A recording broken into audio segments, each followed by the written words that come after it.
Hello and welcome to Cybersecurity Awareness TV, episode number 490, recorded August 1st, 2026. Join me, folks, Dr. Mac Jackson Jr., cybersecurity trainer, speaker, and educator regarding cybersecurity tips, news, and gain expert knowledge you can use to protect yourself from the fastest growing crimes of the 21st century. Visit my website at macjacksonjr.com for more information. That's mackjacksonjr.com for more information. Folks, on today's show, we're going to talk about AI models that have gone rogue, have attacked other companies. This has been in the news. An additional story I'm going to throw in there talking about the water system too, affecting our country as well.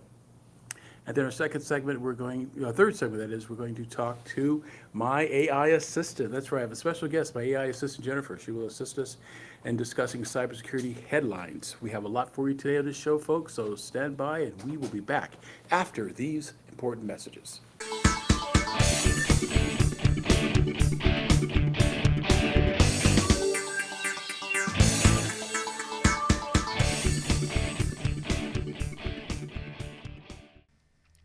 Hello, folks. This is Mac Jackson Jr. from Vanderson Cyber Group.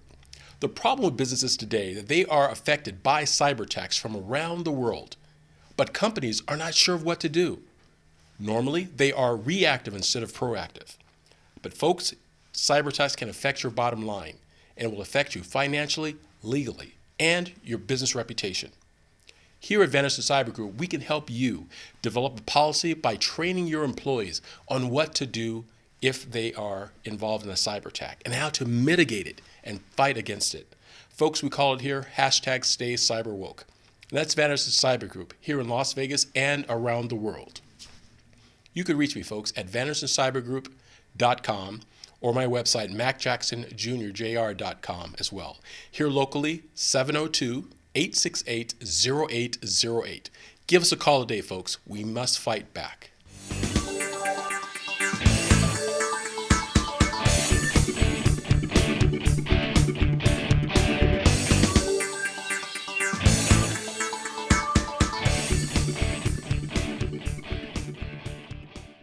Hi, folks. Welcome back to Cybersecurity Awareness TV. I'm your host, Mac Jackson Jr., Dr. Mac Jackson Jr. And today's episode, we're going to talk about open AI models that went rogue and hacked another company. Folks, if you've been watching the news this week, there's been a story that has been developing. It's kind of interesting. And we're going to talk about that in this episode, how this major technology now has its flaws. In our report this week, we're going to talk about how AI had a model that was being tested in their laboratories, right? They call it a air gap process, sandbox, which means that they're working on new advances in this technology of artificial intelligence, and the humans are putting it through simulations and testing to make sure that it is proper and it works correctly before they put it out on the internet for the consumers, right? Sounds logical. It sounds like what we have done for hundreds of years as far as testing viruses, and this is the first time that we're testing technology like we're testing viruses in a controlled laboratory setting. However, this particular model found a hole, if you would, within the settings of the air gap environment, and it was able to escape, that is. It literally escaped and it attacked another company.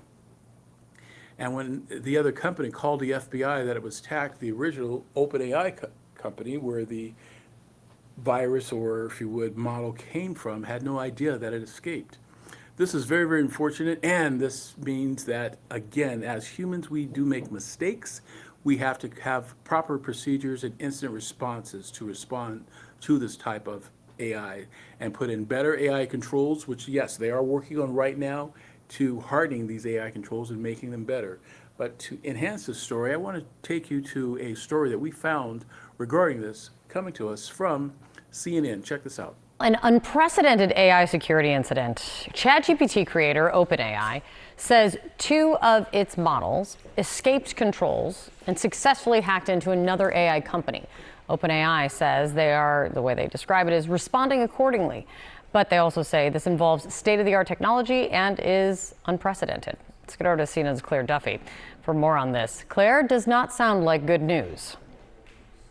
Yeah, Kate, this kind of sounds like the plot of a sci-fi movie, but it is indeed happening in real life. This is the first major example that we've seen of an AI model independently conducting a hack outside of human control.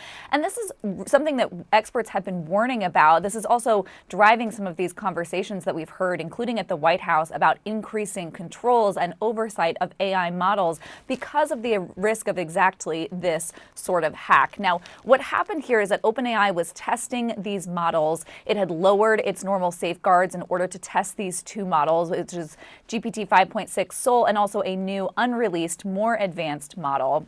It had lowered its safeguards because it thought it was testing in what is called a sandbox, a contained, essentially virtual lab. But when it gave these models a task to test their hacking capabilities, the models went to such great lengths to complete that task that it found vulnerabilities that allowed them to access the open internet outside of this controlled testing environment. They then hacked into Hugging Face, which is a platform that hosts all kinds of AI models. They used stolen credentials, stolen logins to navigate that platform. And ultimately, this hack was identified by Hugging Face in part because of artificial intelligence, which they used to shut it down. But this is a huge warning sign for this industry. In a statement, OpenAI said, "We consider this incident to be an unprecedented cyber incident involving state-of-the-art capabilities and are responding accordingly. We are sharing preliminary findings at this stage to help defenders understand what happened and to help calibrate on what models are now capable of." I think that is the real key here, is that models are now capable of conducting these kinds of hacks independently.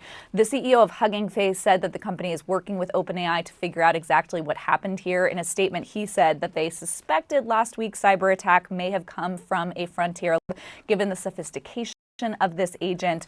He also went on to say that we strongly believe there was no malicious intent on their part. It's quite mind-blowing that all of this happened autonomously. Kate, I think mind-blowing is one word that you could use for this. Terrifying, perhaps another word that could describe this situation. Yeah, the statements from both the companies seem to be somewhat in awe that it actually happened, but it is terrifying. Because is there anything that they've said that will stop this from happening again? Yeah, I mean, I think if you talk to safety experts within the industry, there is real concern that this sort of thing will start happening more frequently, and that the big model labs just don't have the capability to control these models that they need to have at this point. Now, OpenAI also said that it believes AI will be helpful in detecting these kinds of hacks. That is certainly what Hugging Face saw in their instance in this case.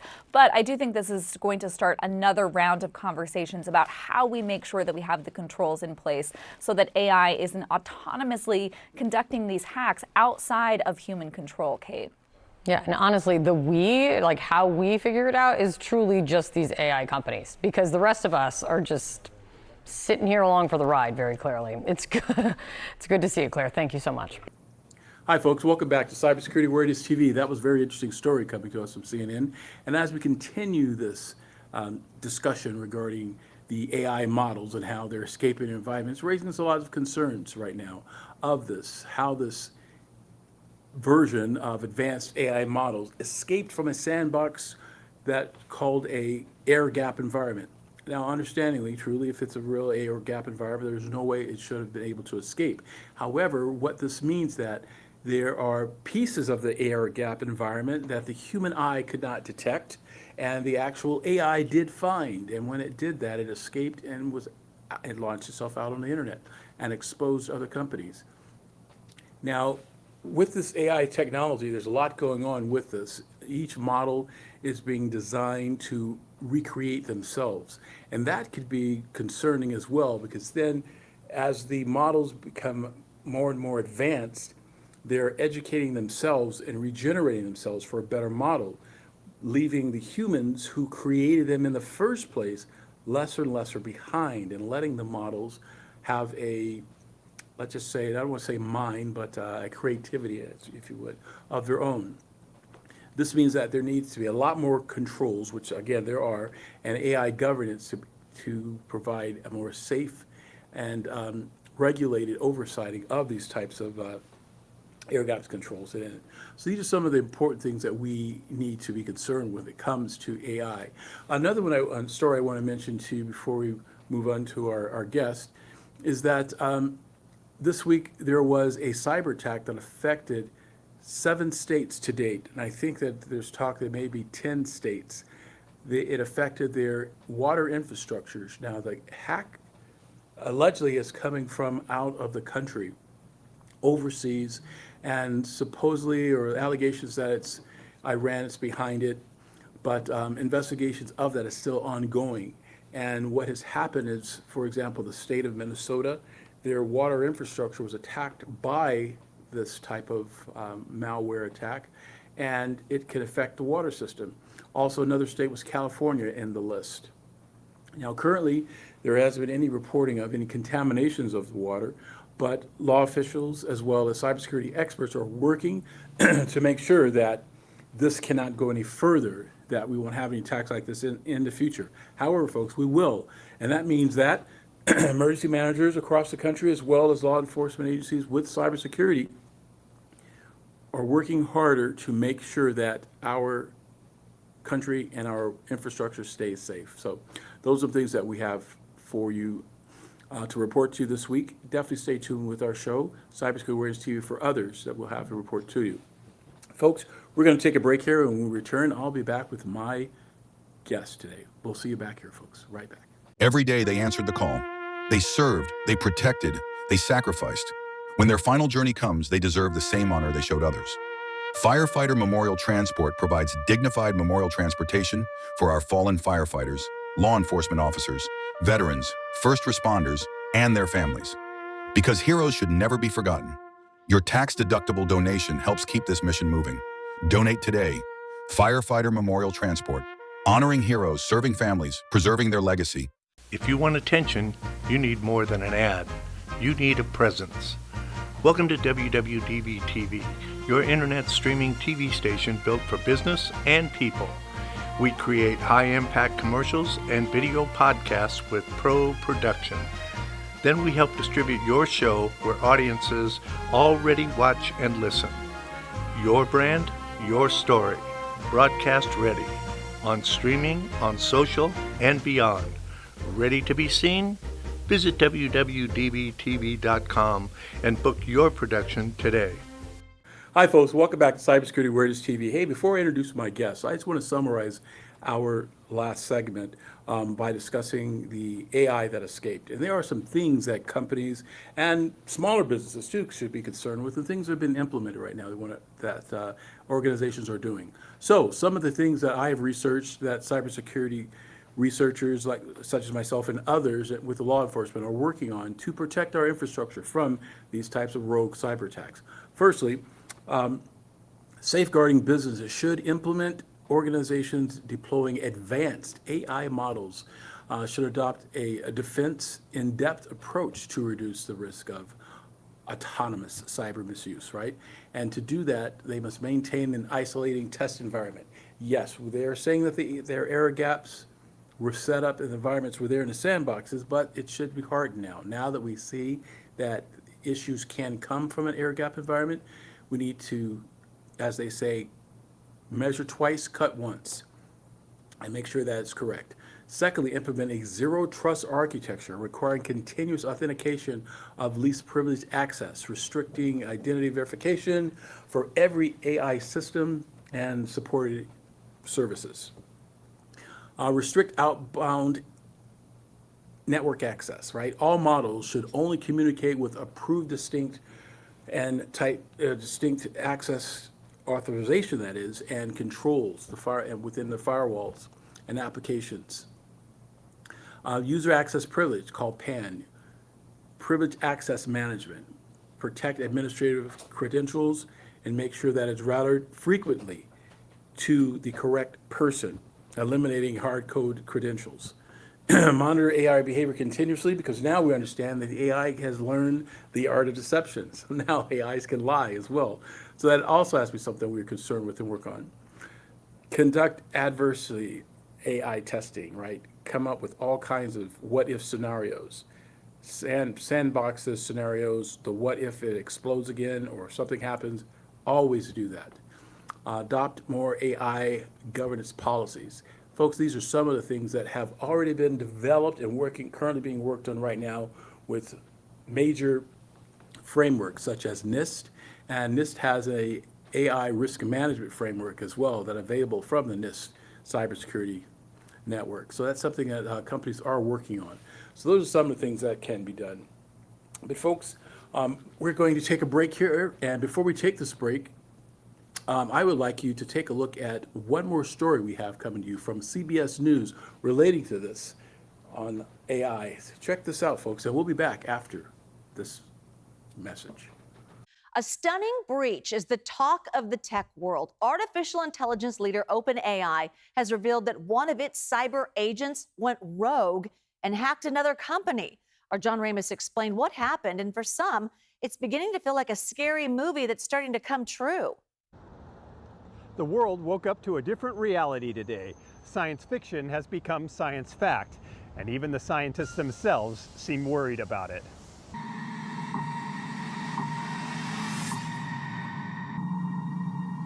Open the pod bay doors, Hal. I'm sorry, Dave. I'm afraid I can't do that. The film 2001: A Space Odyssey opened the door to a host of scary movies about the threat of technology. But before War Games, or The Terminator, or The Matrix, even before the internet existed, a 1970 movie called Colossus: The Forbidden Project predicted the moment when man's machines would become his master. We can coexist, but only on my terms. Your choice is simple. Obey me and live, or disobey and die. On Tuesday, OpenAI revealed that a cybersecurity bot it was training broke onto the internet and, on its own, hacked into another site called Hugging Face to search for information. The bot was able to defeat security firewalls by trying thousands of different approaches, and OpenAI had no idea what was happening until Hugging Face reported it to them. It's the kind of thing that has frightened the general public for years. But even those who understand the cyber world seemed uncomfortable today.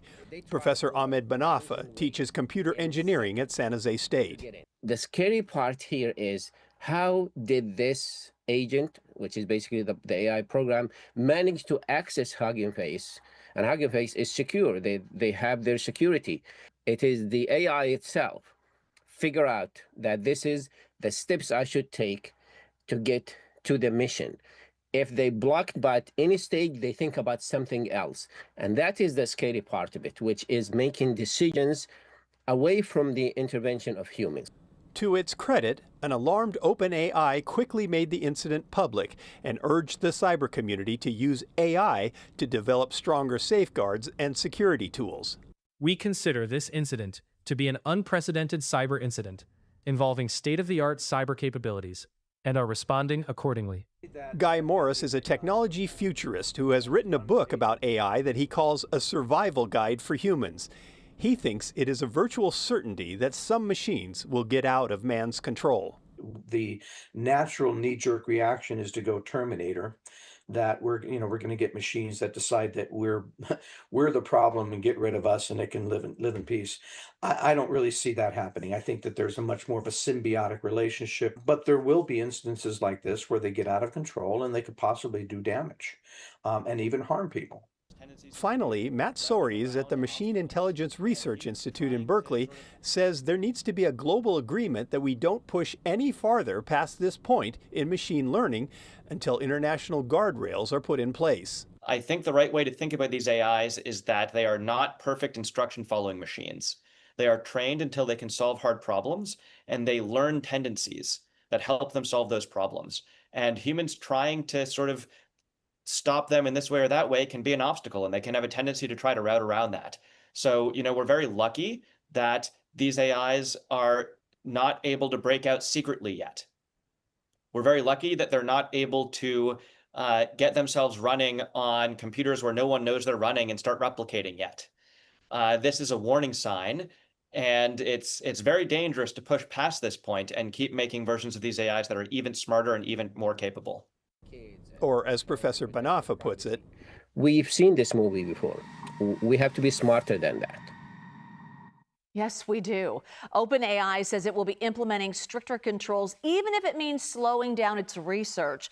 The professor says it is ironic that the rogue AI agent was only discovered because Hugging Face was using an AI-equipped security system. Hi, folks. Welcome back to Cybersecurity Awareness TV. I'm your host, Mac Jackson Jr., Dr. Mac Jackson Jr., that is. And I'm here with my guest, Jennifer, from my AI employees here, right? We're going to do a discussion about cybersecurity, and Jennifer will give us some stories. So welcome, Jennifer, to my show. How are you doing today? Thank you, Dr. Jackson. I'm doing great, and I'm glad to be here. Ready whenever you are. Excellent.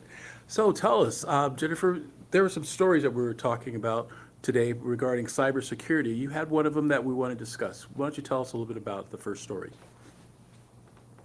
Let me pull that up one sec.